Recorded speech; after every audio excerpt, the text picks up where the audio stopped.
Hola, ¿qué tal? Buenas tardes o buenos días y bienvenidos. William James afirmaba que la psicología es una disciplina con un largo pasado, pero con una breve historia. Vamos a dedicar este video un poco a explorar esta disciplina y a tratar de entender qué es exactamente la psicología como ciencia. ¿Bien? Fíjense bien, cualquiera que ve desde lejos un campo del saber, como la física, como la química, como la biología, suele verlo como un campo o como una disciplina sólida y consolidada. Esto nace de la necesidad que tiene la mente humana de sobresimplificar el mundo en el que vive.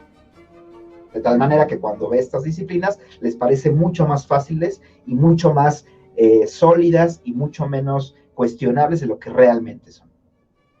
Si esto sucede para cualquier disciplina, es especialmente cierto para la psicología. Cualquier persona que se asome y ve esta disciplina desde lejos, desde la lejanía, probablemente tendrá la noción muy poco certera de lo que es, ¿sí? Probablemente no tendrá una noción de la multiplicidad de actividades profesionales a las que nos dedicamos los psicólogos, tampoco tendrá mucha idea de la diversidad de sistemas y teorías que integran al campo de la psicología, ni de la variedad de métodos psicológicos que empleamos los psicólogos para investigar nuestros objetos de estudio. Dentro de las actividades profesionales a las que los psicólogos nos podemos dedicar, por ejemplo, están los psicólogos que se dedican al deporte, la psicología del deporte, la psicología social, la psicología educativa, la psicología organizacional, la psicología clínica, la neuropsicología, la psicología educativa y bueno, un enorme campo de actividades profesionales a las que los psicólogos nos podemos dedicar, ¿no? Además de eso, cuando examinamos aún más de cerca la psicología, nos vamos a dar cuenta de que existen diversos enfoques teóricos y que cada uno de estos enfoques emplea su propio método y tiene su propio objeto de estudio. Dentro de los diversos enfoques teóricos, o teorías y sistemas, podemos destacar al estructuralismo, al funcionalismo, al psicoanálisis, al conductismo, la psicología de la Gestalt, el movimiento de la tercera fuerza, los enfoques sistémicos y un largo etcétera. Además de eso, si vemos de cerca los métodos que utilizamos los psicólogos para llevar a cabo nuestras investigaciones, no nos vamos a encontrar con un panorama mucho más sencillo. Y si bien todos de alguna u otra manera empleamos el método científico para planear nuestras investigaciones y para obtener conclusiones y conocimiento que vaya más allá del sentido común, más allá de lo que dice la tía Martita, ¿sí? En realidad, cuando miramos de cerca y nos enfrentamos a la realidad de que los métodos empleados por los psicólogos son muy variados, ¿sí? La experimentación, la observación en ambientes naturales, el experimento biótico, la introspección, el análisis histórico, el análisis fenomenológico, la asociación libre, el método comparativo, el método psicométrico y un largo etcétera, ¿no? Entonces, los psicólogos, por un lado, tenemos muchas profesiones a las que nos podemos dedicar. Existen muchas teorías a partir de las cuales podemos entender los fenómenos que estudiamos. Y además hay muchos métodos que podemos emplear para estudiar lo que estudiamos. Para complicar todavía más la situación, si ajustamos nuestro lente, el lente del microscopio, para ver más de cerca la psicología, nos vamos a dar cuenta que los psicólogos en realidad pueden estudiar e investigar fenómenos muy diversos, ¿no? Por lo que los objetos de estudio de la psicología se multiplican, ¿sí? Existen psicólogos que estudian la conducta, otros que estudian la cognición, la percepción, la motivación, la formación de actitudes, los estereotipos, los roles, la interacción social, la conciencia, las emociones, el inconsciente, los sueños y un larguísimo etcétera. Todos estos fenómenos pueden ser investigados por la psicología, ¿sí? Por lo que en un primer momento tendríamos que pensar que por estas 4 razones, la diversidad de profesiones, temas que se involucra la psicología, la diversidad de teorías, la diversidad de métodos y la diversidad de objetos, por estas 4 razones, tal vez más que hablar de la psicología, tendríamos que empezar a hablar de las psicologías. Es decir, es un campo más bien plural y no un campo plenamente unificado, ¿sí? Fíjense bien, si nosotros revisamos la definición de psicología que dan los padres fundadores de esta disciplina, los primeros grandes psicólogos, nos vamos a encontrar con este problema. Por ejemplo, Wilhelm Wundt, la define como la investigación de los procesos conscientes, de las formas y conexiones y características en ellos, ¿no? Entonces, para Wundt, lo esencial es el estudio de la conciencia, ¿no? Mientras que William James define a la misma ciencia, es decir, a la psicología, como la ciencia de la vida mental, tanto en sus fenómenos como en sus condiciones.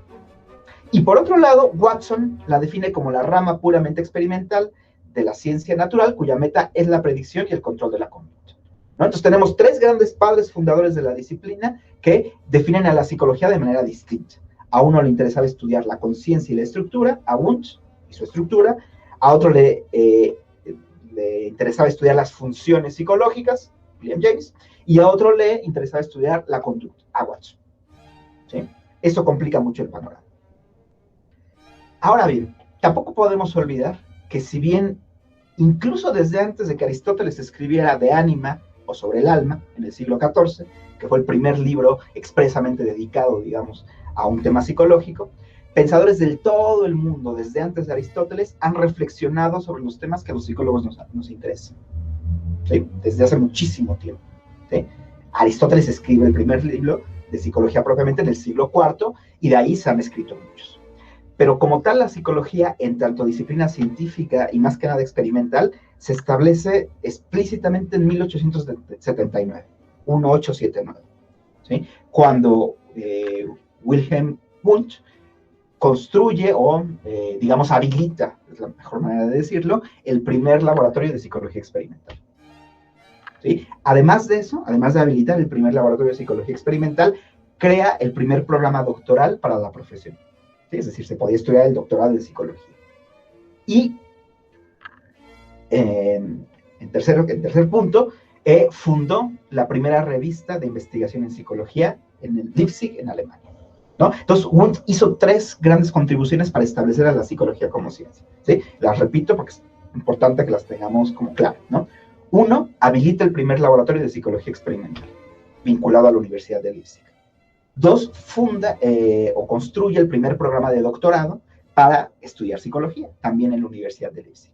Y tres, funda la primera revista de psicología, donde propiamente se daba cuenta de experimentos que el mismo Wundt y después sus colaboradores hacían, ¿no?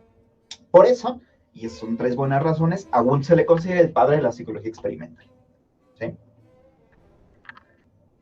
Bien, ahora, la psicología, la palabra como tal psicología, tiene una etimología, es decir, tiene una raíz etimológica, ¿no? Y básicamente la raíz etimológica proviene de dos vocablos griegos, ¿sí? Por un lado, el vocablo estudio, que es logos, y el vocablo alma, que es psique, ¿no? Por lo que etimológicamente se puede entender psicología como el estudio del alma, ¿sí? Etimológicamente. La verdad es que esta definición hoy en día resulta muy insuficiente, ¿sí? En especial porque en la antigua Grecia la palabra alma designaba algo muy distinto a lo que se entiende hoy por alma. Aun cuando es más o menos la misma palabra, en realidad el contenido semántico es muy distinto. Precisamente por ello, los psicólogos en realidad no debemos definir a la psicología como el estudio del alma, sino tenemos que dar una definición un poco más formal. A pesar de que existan muchos métodos, muchas teorías, muchos enfoques, pues tenemos que dar una definición más o menos unificada, ¿sí? Y esta definición puede ser la siguiente: la psicología es la ciencia que estudia la conducta y los procesos psicológicos en todos los animales. La ciencia que estudia la conducta y los procesos psicológicos en todos los animales. Vamos a examinar de cerca las palabras claves de esta definición: ciencia, conducta y procesos mentales. En primer lugar, ¿por qué a la psicología se le puede considerar una ciencia? Bueno, una ciencia básicamente lo que hace, independientemente de lo que estudie, física, química, matemáticas, básicamente lo que hace es integrar una serie de procedimientos racionales e integrar la experiencia a través de un método.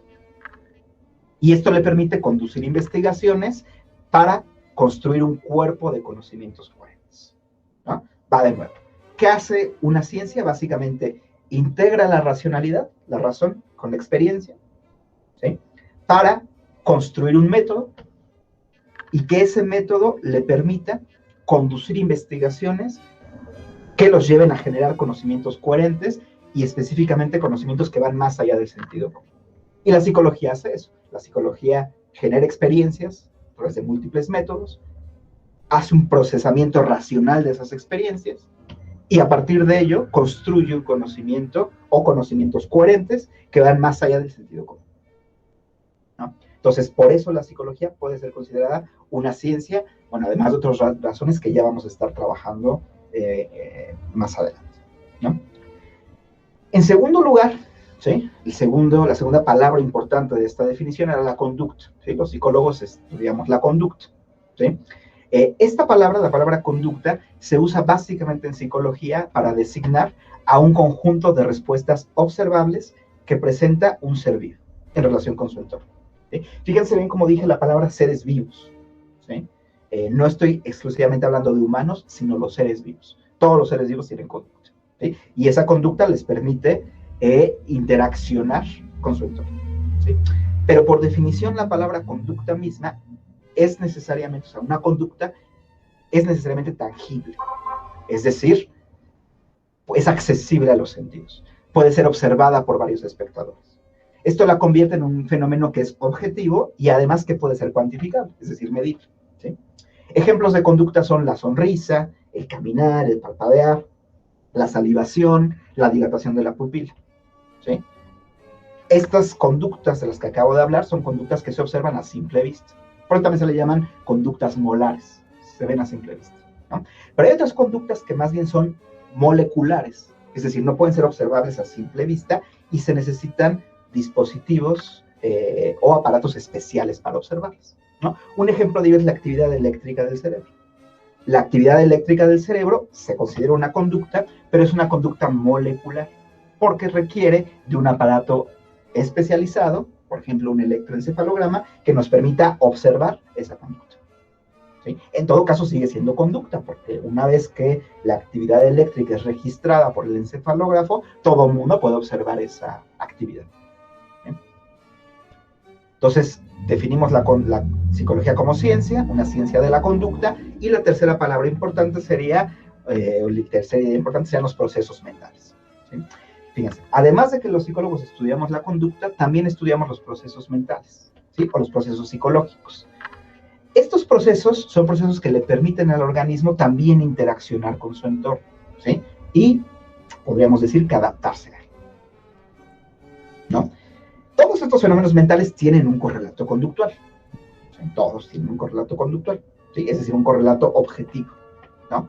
Pero en sí mismos, estos procesos no son objetivos, son más bien subjetivos y únicamente son accesibles a la persona que los está experimentando, ¿sí? Como ejemplo podemos decir el sueño, ¿sí?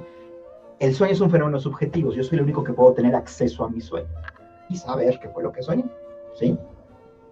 Sin embargo, tiene un correlato objetivo. ¿Cuál es el correlato objetivo? Bueno, las ondas cerebrales que pueden ser registradas cuando estoy soñando. Pero una cosa son las ondas cerebrales, que eso sería conducta, y otra cosa es propiamente lo que yo experimento como sueño, que no es accesible a nadie, sino únicamente a mí, ¿sí? Por eso, este tipo de fenómenos que son subjetivos, como los sueños, ¿sí? Tienen que ser estudiados a través de otro método. Casi siempre es el método de la introspección. Ejemplos de procesos psicológicos son la percepción, la emoción, el sueño, el pensamiento, el procesamiento de información, el recuerdo, la atención, la conciencia, la influencia social y la comunicación. Bien, no quiero alargar mucho más el video, nos vemos la siguiente.